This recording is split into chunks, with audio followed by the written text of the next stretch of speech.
I am Heracles. I was born in the quiet city of Thebes, the son of Zeus, king of the gods, and Alcmene, a mortal woman. From the start, my life was destined for greatness, but it was also clouded by Hera's hatred. You see, she was Zeus' wife, and she loathed the thought of me, a child born from one of his many infidelities. From my earliest breath, Hera sought to destroy me. When I was still in my cradle, she sent two serpents to kill me. But even as an infant, I possessed extraordinary strength. I grabbed those snakes with my tiny hands and strangled them. That was the first sign of my divine potential. But with that power came a life of endless trials. As I grew older, my strength became more apparent. I trained with the best mentors. Chiron the wise centaur taught me the ways of the bow, Castor taught me how to fight, and Linus, a music teacher, tried to impart the beauty of the lyre to me. But I was more attuned to the sound of clashing swords and roaring beasts. When Linus struck me in frustration one day, I retaliated, striking him dead. The city of Thebes banished me for this, but my foster father Amphitryon took me to the countryside, where I learned to live humbly, tending sheep. But soon, my fate found me again. I was summoned back to Thebes to fight for its freedom, and I quickly became a hero. I married Megara, the daughter of King Creon, and for a while, I knew peace. We had children, and it seemed Hera had forgotten her grudge against me. But I was wrong. One night, Hera descended upon me in a fit of divine madness. I saw illusions, monstrous visions, and in my delirium, I slaughtered my own wife and children, believing them to be enemies. When I awoke from the madness and realized what I had done, I was filled with unbearable grief. I wanted to die, but death was not so easily granted to a demigod like me. I sought the Oracle of Delphi for redemption, and she gave me a harsh answer. If I wished to atone for my sins, I had to serve Eurystheus, the cowardly king of Mycenae, and complete 12 near-impossible tasks, the infamous 12 labors. Hera had her hand in this. Eurystheus was her pawn, and she delighted in the thought of watching me suffer. My first labor was to slay the Nemean lion, a beast whose hide could not be pierced by any weapon. I tracked the creature to its lair and realized that no sword or arrow could harm it. So, I used my hands to wrestle it into submission, squeezing the life out of it. Afterward, I skinned the lion with its own claws and wore its impenetrable pelt as armor. That lion's skin would protect me in many battles to come. Next, I faced the Lernaean Hydra, a serpent with multiple heads. Each time I cut one off, two more grew in its place.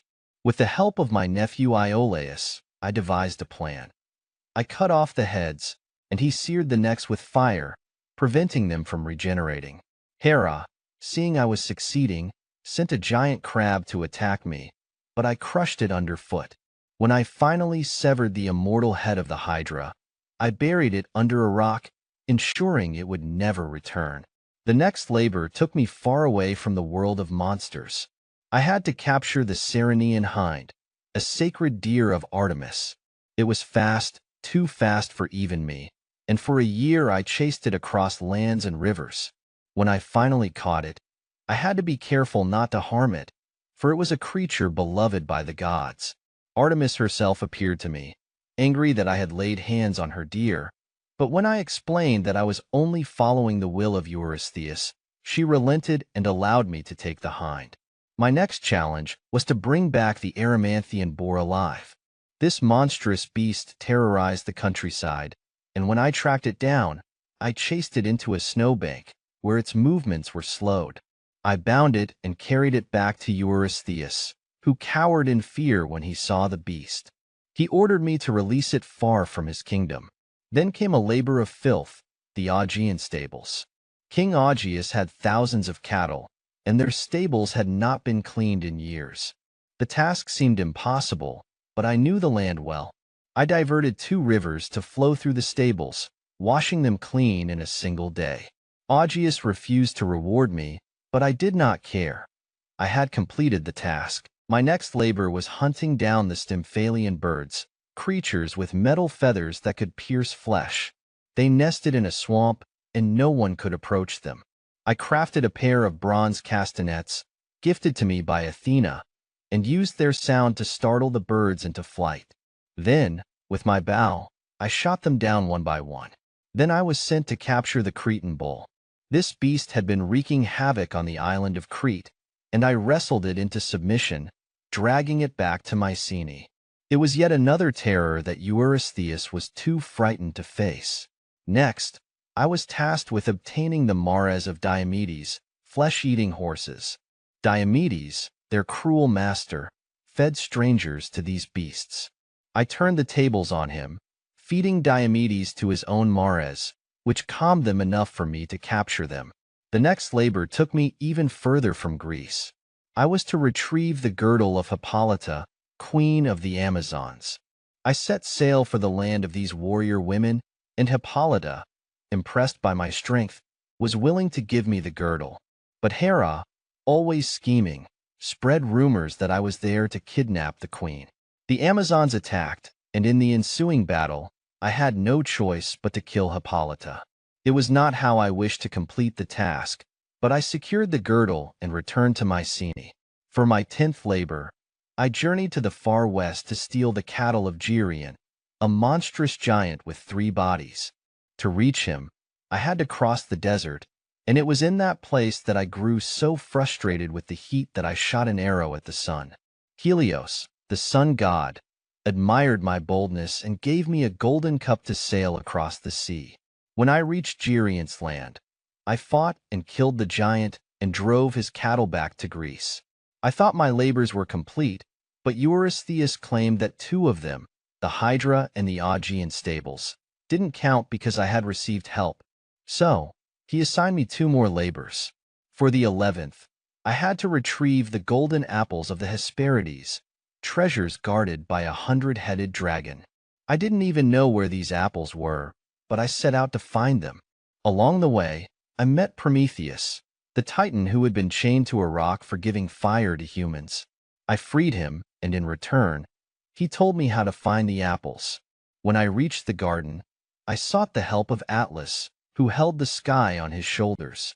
I offered to hold the sky while Atlas retrieved the apples for me, and when he returned, he tried to leave me with the burden. But I tricked him into taking the sky back, and I returned to Mycenae with the golden apples.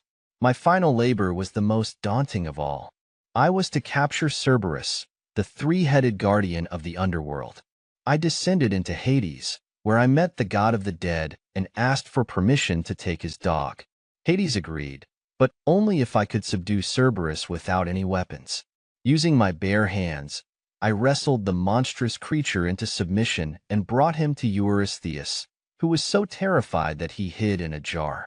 With the 12 labors complete, I was finally free of Eurystheus, but my life was far from over.